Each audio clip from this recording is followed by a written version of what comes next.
जो अपमान आज पूरा समुदाय महसूस कर रहा है। जनरल भाई भी साथ में हैं, सिखों के बारे में वो दो शब्द कहेंगे। मैं चूंकि जाट कम्युनिटी से बिलोंग करता हूं और पिछले 2 दिन में अलग अलग जितने भी जाट समुदाय हैं, जितने भी जाट नेता हैं, उनके फोन भी आए मेरे पास। आपको याद होगा जब चुनाव होता है तो बीजेपी गली गली जाकर जाट और सिख का वोट मांगती है, लेकिन चुनाव होने के बाद जाटों को कहा जाता है कि बुद्धि कम है, मंद बुद्धि के हैं, जाट पागल हैं।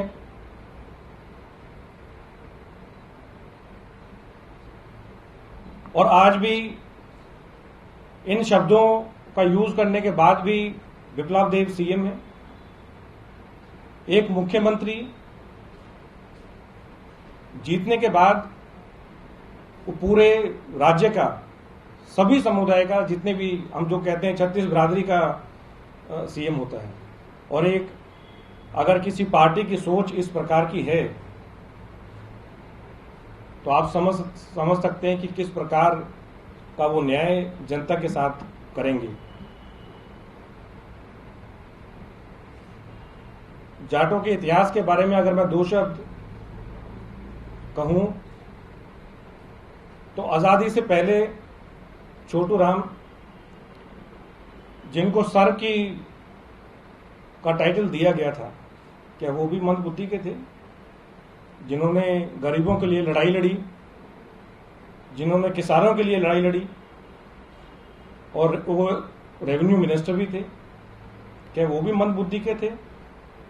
मैं बीजेपी से पूछ रहा हूं आज, और बीजेपी के हर एक नेता से और जितने भी सीनियर नेता हैं उनसे ये पूछना चाहता हूं, क्या सर छोटू राम मंद बुद्धि के थे?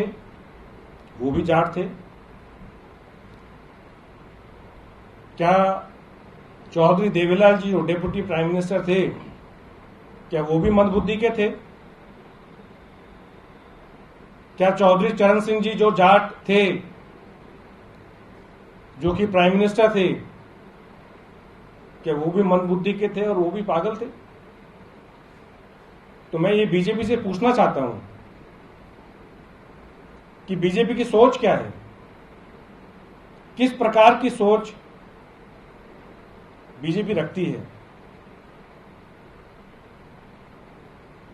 और दुष्यंत चौटाला जो डेप्यूटी चीफ मिनिस्टर हैं हरियाणा के, मैं दुष्यंत चौटाला से पूछ रहा हूं ये कि भाई आप भी तो जाट हैं, आप मंद बुद्धि के हैं, आप पागल हैं, और अगर आप मंद बुद्धि के हैं और पागल हैं तो फिर आप डेप्यूटी सीएम कैसे बने हुए हैं? और दुष्यंत चौटाला जी को मैं ये कहना चाहता हूं कि अगर आप मंद बुद्धि के नहीं हैं और अगर आप पागल नहीं हैं तो फिर विप्लव देव का इस्तीफा मांगे। और पूरी आम आदमी पार्टी विप्लव देव का इस्तीफा मांग रही है कि अगर किसी पार्टी की, अगर किसी सीएम की अगर ये सोच है तो फिर उनको सीएम रहने का अधिकार नहीं है। तो हम ये विप्लव देव का, त्रिपुरा के जो सीएम है, उनका इस्तीफा मांग रहे हैं, क्योंकि मैं समझता हूं अगर किसी सीएम की अगर ऐसी सोच है तो उनको सीएम होने का कोई अधिकार नहीं है। और जितनी भी सीनियर लीडरशिप है बीजेपी की, मैं उनसे ही पूछना चाहता हूं कि आपने क्या एक्शन लिया अभी तक विप्लव देव के अगेंस्ट? क्या कोई नोटिस दिया? क्या उनसे कोई जवाब मांगा?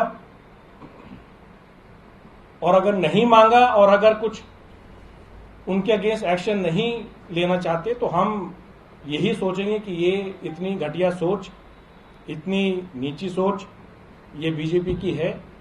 और जब चुनाव खत्म होने के बाद अगर किसी भी समुदाय के बारे में, जाट समाज के बारे में अगर ऐसी सोच रखते हैं तो ये वाकई में दुर्भाग्यपूर्ण है। लेकिन मैं एक चीज बड़ा क्लियर कर देना चाहता हूं कि अगर जाटों का इस प्रकार अपमान होगा तो जाट चुप नहीं बैठेंगे और ये अपमान नहीं सहेंगे।